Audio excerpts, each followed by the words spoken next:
I'm going to call to order the December 17th meeting of the Electric Utility Board of Lubbock. Is there any public comment? No, ma'am, there is not. Santa and the elves didn't come. Okay. Does any board member want to make a comment related to any of the topics we're covering or in the future?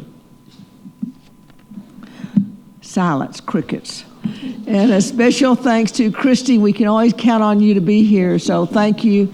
And Matt and Jarrett, we're glad you're here too. Thank you. And our trustee staff. Okay, we are now going to recess into executive session in accordance with VTCA Government Code 551.086 and 552.133 on competitive matters of LP&L. 2, VTC Government Code 551.071, seeking advice and consultation with LP&L's attorneys on a matter in which the duty of the attorney to the governmental body under the Texas Disciplinary Rules of Professional Conduct of the State Bar of Texas clearly conflicts with Chapter 551 of the Government Code, and seeking advice of its attorneys about pending or contemplated litigation or settlement offers. And 3, VTCA Government Code 551.074, to deliberate the appointment, employment, evaluation, reassignment, and or duties of a public officer or employee, our Director of Utilities, and the General Counsel.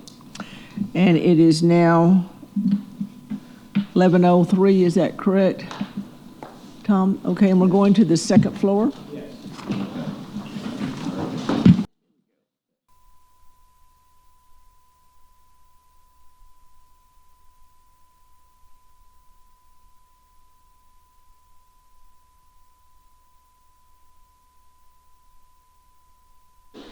Blair. Blair's in charge. Merry Christmas. Well, I would say sure.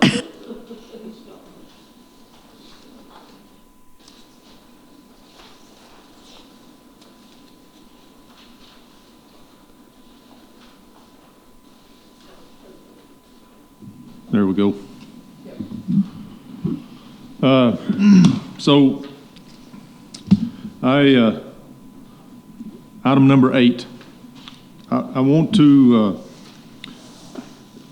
talk about an article that was in the Avalanche Journal here not too long ago, first part of December.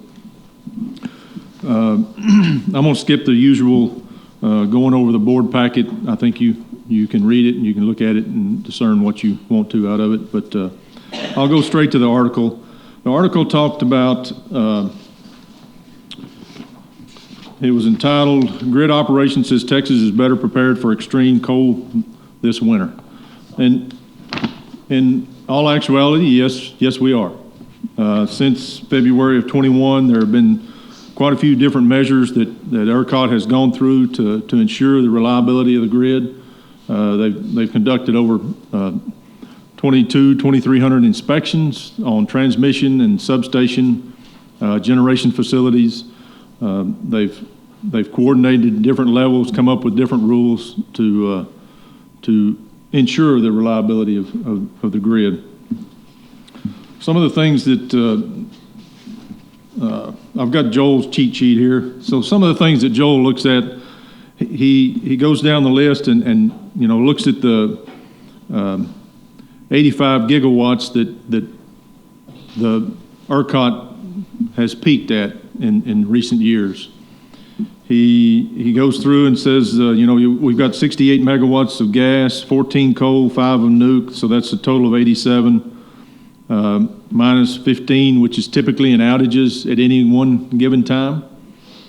Gets you to 72, then we've got 9 of storage, which takes it back up to 81, and 5 of wind overnight, which is reliable. Looking at last night, it was probably about 5 gigawatts. Night before last, it was probably 20 gigawatts. There was quite a few wind over the night. So there's 86 reliable gigawatts at any one given time during an ERCOT day. Some of the concerns that are looked at are the number of days during a cold snap or the number of days during a heat stretch. Extended days tend to exacerbate or exaggerate the problem. Unaccounted growth, ARCOT's pretty good about anticipating the growth, estimating the growth. We do the same thing on our system within our service territory. Strip heat. So strip heat typically comes in at extended days.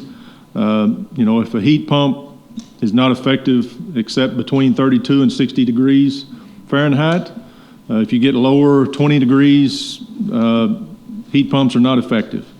They are designed to draw the heat from outside into your house during a cold snap. Below 20, it's not effective at all. So that's where resistant heat comes into effect, and it tends to, given the number of days during an outage, or given the number of days during a winter storm, that exaggerates the problem. So those are some of the things that are looked at.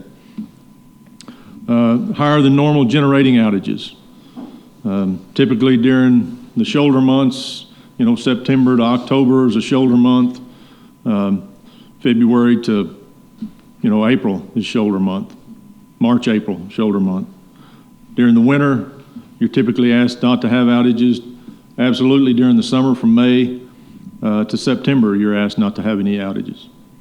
The other key player is oil and gas. Oil and gas feeds some of the generating plants, and that plays into the equation. Since November of 2023, ERCOT has added over 10,000 gigawatts of power.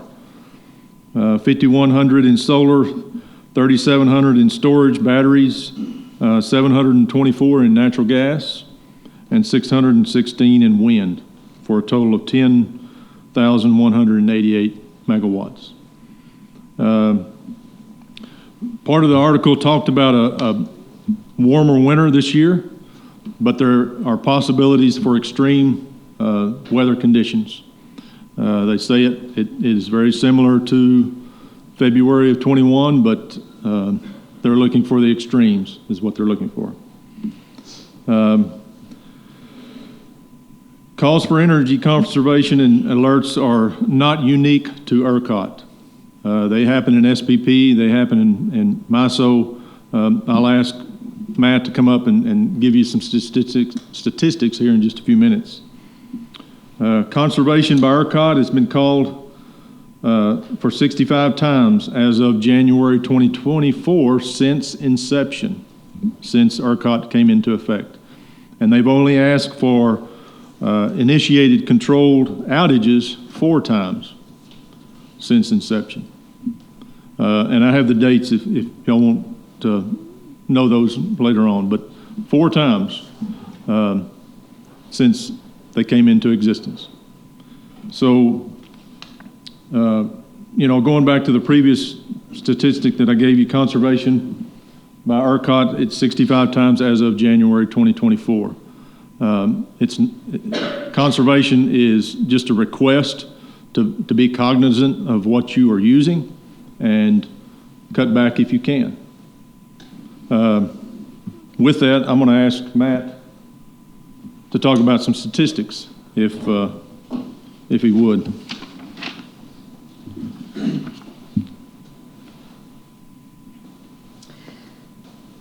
I don't have that many statistics to share with you, but I just wanted to when Blair talks about the conservation notices, one thing that we've come to learn is that ERCOT deals with these very differently than these other entities do. And part of that is because they're directly regulated by the Texas legislature, and especially in that last round of bills that they passed after the 21 storm, one of the things they were asked to do is to over-communicate early and often, because one of the complaints that came down was that folks said, well, we could have done more if we had known more before things actually started to happen.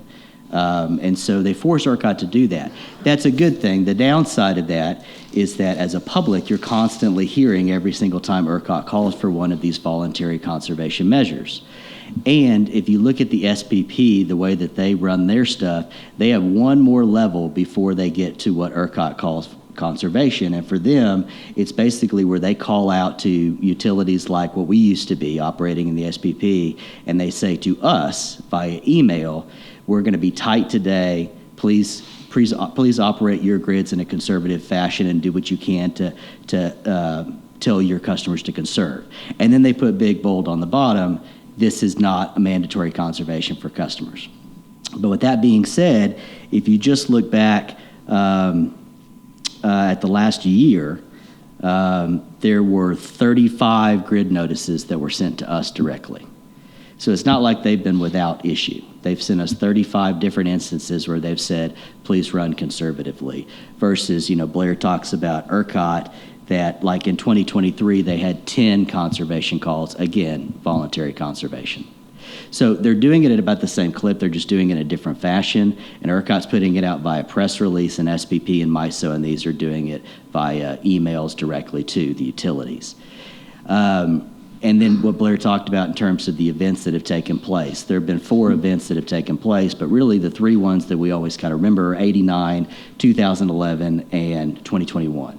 2011 and 2021 were almost exactly the same storm. It sat over Texas for a week. If it moves through the state, it doesn't matter if we get to below 0. As it moves through, regions can kind of go down and come back up and deal with it. But when it sits over for a week, that's when we have issues. And so that's what happened in 2011. And at that time, the new Cowboy Stadium had just opened up. Jerry World had just opened up. They were going to have the Super Bowl. February of 2011, that big storm came, and they almost had to move it to either Arizona or Florida, the Super Bowl that year. But we're able to get things back together. And then that summer, after the session ended, they put together a report where they said, we'll highlight all the things that we need to do to make sure we solve this problem going forward. They then promptly put that on a shelf for a decade and didn't implement any of those instruments when they came back in 2013. So when we got to 2021, February again, same storm, and this happened, and they're in session. They said we're not going to do it again. So that's where we had that big omnibus legislation that was passed and all these rules that we're now adhering to today. And the last thing I'll just say to highlight what Blair said is that I think we all still look to the oil and gas industry. We look at the natural gas providers, and that's still an area that we have some concern. And I think they're going to look at it even more closely this session to see if they've gotten to where they need to be. But that's still a concern, and it was highlighted by the wildfires that we had up in the Panhandle. A lot of those fires were started by electrical lines that were on private property serving oil and gas wells that were not properly maintained. So I think they're going to take a look at that, but as of right now, that's still kind of a weakness in the system. So I'll turn it back over to Blair. I'll open it up for questions, if there are any. Any questions from board members? That was amazing to me that we do it by press release in ERCOT. Everybody else is by email on the conservation notices. Great, thank you. Thank you, Blair. Casey, show us the money. Yes,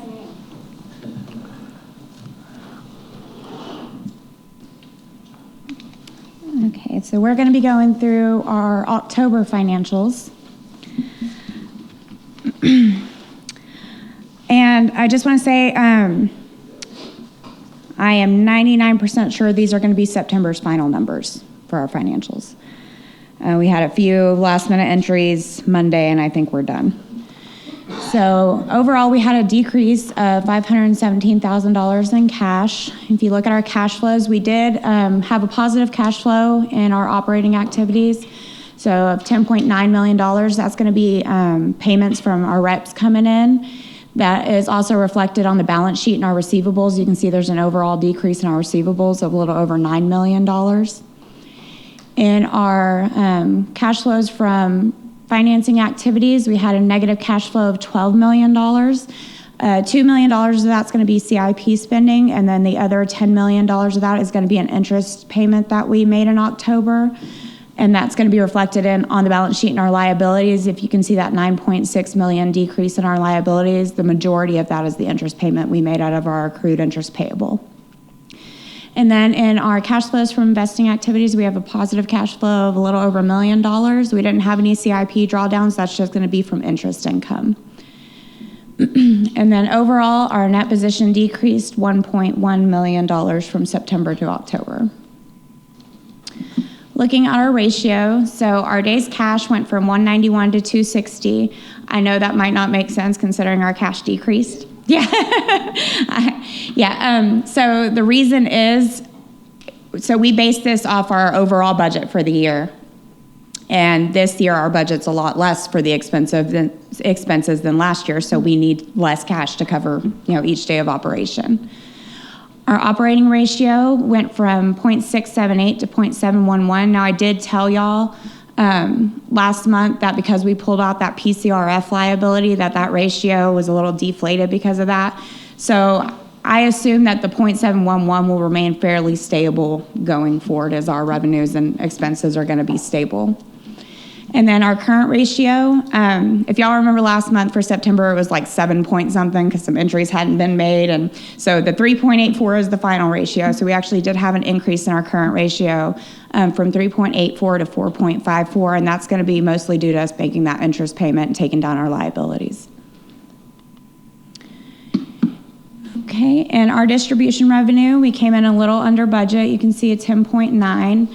I've told y'all before, when I do this budget, I take our overall budget and divide it by 12. Our revenues are usage driven, so in lower usage months, we're going to come under budget, and higher usage months, we're going to come over budget, so it'll even out. Our T-cost revenue is over budget at $3.9 million.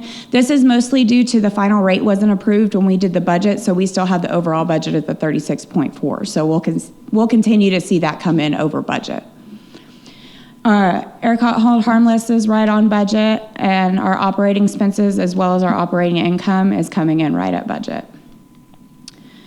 So just for the visual, for October we should be about 8% of budget. We're slightly under in our distribution revenue at 7%, coming in over in our T costs at 11%, and then ERCOT hold harmless and operating expenses and our operating income are all coming in right at budget. Does anybody have any questions for me? Previous slide.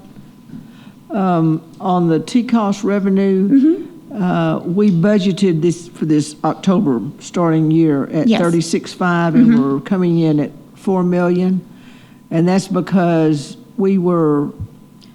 this is before the settlement and everything. Yes, ma'am. So we should exceed that. Yes, ma'am. 36.5. Okay. Any other And questions? if it would help, I can update it on this slide, No, or I can just keep it at the budget leave it number. like it is. I think Okay. that's fine. Thank you.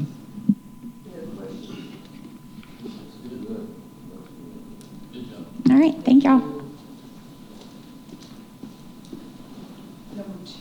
Number 10, who is that?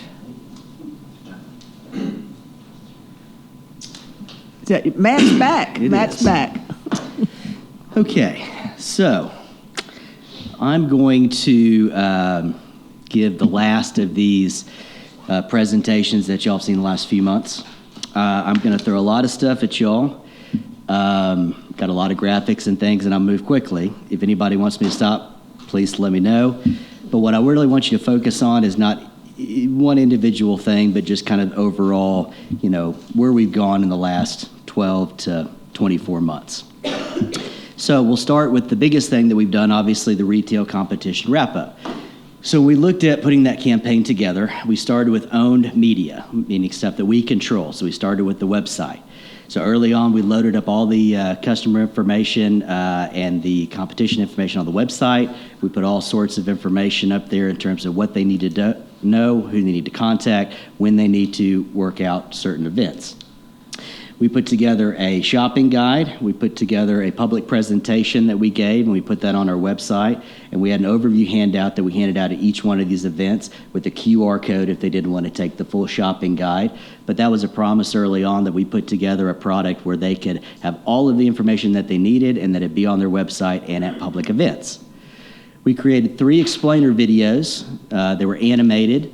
That was kind of beginning, middle, and end of this process that we ran consistently throughout the campaign. And we really hit on social posts. We drove home a lot of these social media posts by putting money behind it to make sure that we weren't just hitting folks that follow us, but hitting everybody in this market strategically. So we did it during the pre-shopping window, we did it during the shopping window, and then we did afterwards, and we continue to this day to put stuff out on social media so that people know who we are, what we do, when they need to contact us, and if they have other issues, who they can contact in lieu of us. We have a newsletter that goes out. We don't have a large distribution, but we use this to put this information out. At the end of the day, we had about a 38% rate of folks that clicked on this, and then 4.6 that clicked through. And so we beat industry benchmarks on that, which was good. And then we had a direct mailer that we sent to customers. We knew that at the end of the day, we were going to try to reach as many folks as we could, but as I often tell y'all, there's going to be a faction that don't get reached. And so after the fact, right after the shopping window closed, everybody that did not choose a provider got a direct mailer telling them who they went with, or who we put them with, who they needed to contact and what they need to do going forward. And then bill messages, we made sure that we took advantage of these. These are what we call onserts that we can now do with the new Cooper billing in our statements. And so every single month, really going back about 2 years, we had a steady bit of information on our bills because we knew that everybody receives a bill in some form or fashion, so we need to make sure that we take advantage of that. And then importantly, we got out there in front of the community, and the city council helped a lot on this. So we gave, these are round numbers, so you can imagine that it's not exactly this, but we gave at least 150 public talks in the year, but really 6 months leading up to go live. We did 10 different city council town halls. We also did shopping fairs. We told folks that it wouldn't just be that me out there telling them what they need to do and then them go through, but they'd actually have an event where they can meet these providers, and they got to do that over 5 different shopping fairs. Earned media. Earned media is what we have to go out through press release or, get the media to come cover us. And so we got a lot of good earned media coverage because this was obviously a big story. I did 100 media interviews in the year that led up to this. Of those 100 media interviews, remember that we've got KLBK and KMAC, and we've got KCBD and Fox. So you get kind of double stories on this. And so from those 100 media interviews, we got 473 feature stories on local media and 554 total stories. That means stories that are broadcast over the TV and those that are digital in terms of their website. Earned 370 million impressions, so that was a very successful partnership with the media. Our goal was to reach 80% of the population over the age of 18 with our paid media strategy in terms of actually buying ads in the paper and digital ads on the different news networks. And through this, what we wanted to do is get the information in front of them, but have them click through to the retail competition page. On these messages, in terms of our paid media, our ads, we had 4 different areas. It's coming, prepare to shop, pick your provider now, and then next steps after we got done with this. And we ran this as a continuous full media ad buy across all markets here in Lubbock. With these media ad buys, this is what they looked like. They were digital placements on Facebook and on their website. You can see kind of on the far right side that that's what it would look like on KCBD or Fox or KLBK KMAC. And then in the paper, it looked like this. We had, big kind of half-page sections or quarter-page sections, so we made sure that folks could see it, and then the QR codes took them through to the website. In terms of this, I want to kind of highlight some of the metrics of the overall campaign. This is from November 15th of 23 through March 17th of 24. And if you look at LPNL.com, we see that we had almost 500,000 views on LPNL.com directly from these people following through these various different things we put out there, and a 57% engagement rate, which is good because that means that they actually clicked through and stopped and read a little bit. The retail competition section specifically, we had 134,000 people that went through. 94,000 got there by clicking through, and the average that people spent on that competition page was about 1.5 minutes. Obviously, some spent more, but that shows that people did click through and get to our website. This is busy, and I'm not going to walk through all of this, but just to say that on the competition section that there were 150,000 sessions, adding roughly 50,000 new users to the website. That to me is really kind of what I want to bring to this, is that we brought in a lot of new people to our website and social media, which was a very successful thing. In terms of our paid media, again, we had 40,000 ad clicks, 4 million impressions, and then 6.7 million traditional media impressions, which is somebody actually reading the story or seeing the story on the page. Social media, through this campaign, again, November of 23 through March of 24, we had 57 total posts. Those posts, though, were all promoted, which meant that they cycled through for some period of time. And those posts, from those total posts, we saw about 2,000 engagements, but that almost 100,000 people on Facebook and Twitter saw it. They might not have clicked through. For the in-person shopping fairs, we had a little over 6,400 people that attended in person to go meet these folks. And at the end of the shopping window, my goal was 70%, but we got 65% of our customers that signed up with a provider during the shopping window, which is good, because the Monday that it closed down, that Monday of the week, Thursday I think it closed down at the end of business day, we had about 20% that had signed up. So the rest of these folks signed up the week, which tells me that this could have been a 6-week campaign, a 6-month campaign, or 6-year campaign. Vast majority of folks would have signed up at the last minute, because that's just kind of human nature. So quick on the campaign analysis, we over-delivered on our impression goal by 37%. We saw large lifts, up to 774% increases in web traffic when the campaign was live versus when there was no active marketing. And there were over 94,000 clicks on the retail page during the campaign. Real quick, just want to highlight that the market operations team did a phenomenal job in this. My shop did all of the outward communications, but they were constantly communicating with the market. Clint and Michael and all of those folks did a lot to make sure that all the reps were on the same page. They passed along all of my communication information to them so that they had the same messages that we did, and obviously y'all honored them. The Mayor Payne, honored really all of LP&L after we finished this historic run, which our folks were very excited about. Please don't take offense to that picture. I took that at 7 o'clock in the morning. But all of this campaign eventually led up to us winning 2 different awards from the American Public Power Association, which is pretty good, seeing that our campaign kind of ran opposite of what their kind of main mission is. And so having them recognize us was good. So that's the competition campaign in full. Real quick, I want to talk to you about community engagement that we've been going through. Things like the Vamos al Pescar, these types of events, we're really trying to get out there and have our people participate in it. For this event alone, we put together 1,000 bags to help support that event, and we're trying to get out there and do more of these. Public Power Week has now been turned into a public event versus just an employee appreciation event, which is great. We're going to continue to try to get the public out to meet our folks and learn more about us.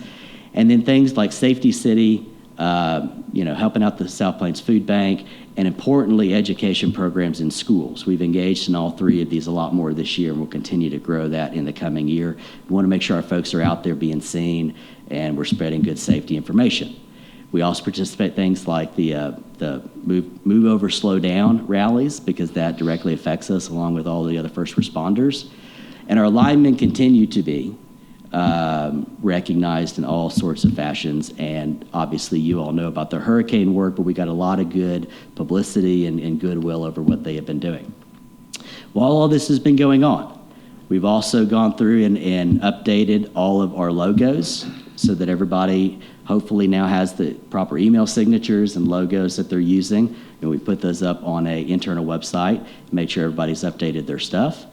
And upcoming in this next year, a couple of things that we just finished up a bunch of onboarding videos for our new employees so that when they come in, that they know, what we value here at Lubbock Power and Light, what we value at City Lubbock Utilities. So we had a lot of people participate in that, and they turned out very well. Renee's Treats team really kind of took the lead on that, and we assisted.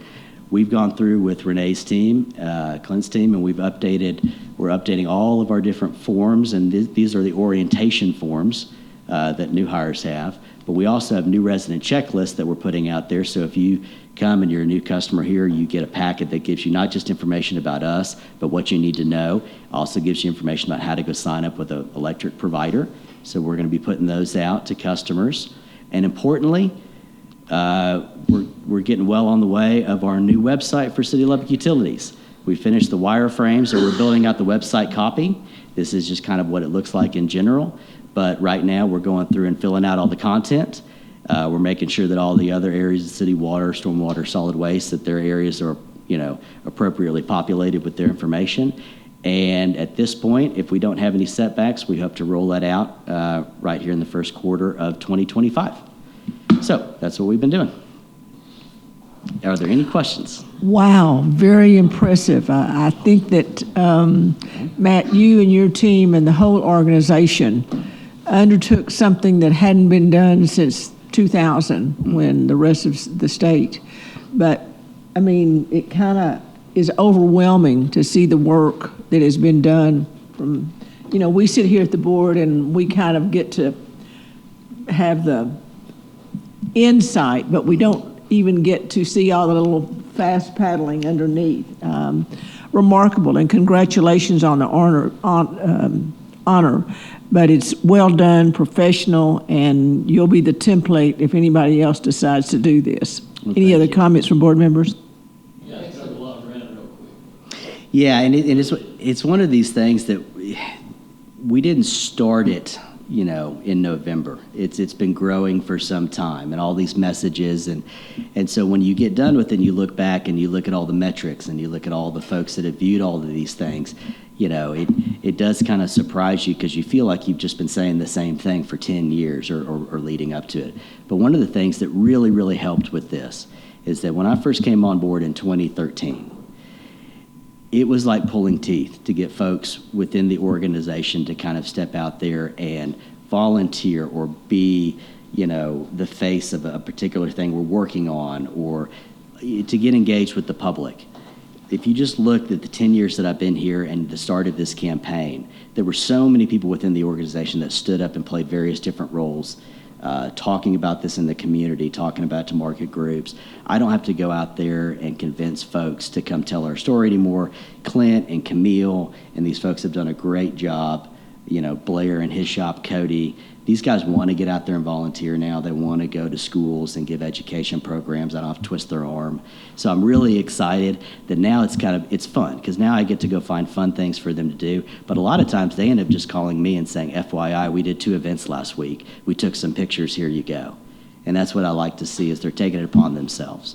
So it's a great organization, and we've been through a lot, and it's going to be fun the next couple of years. Thank you. Good job. Thank you, Matt.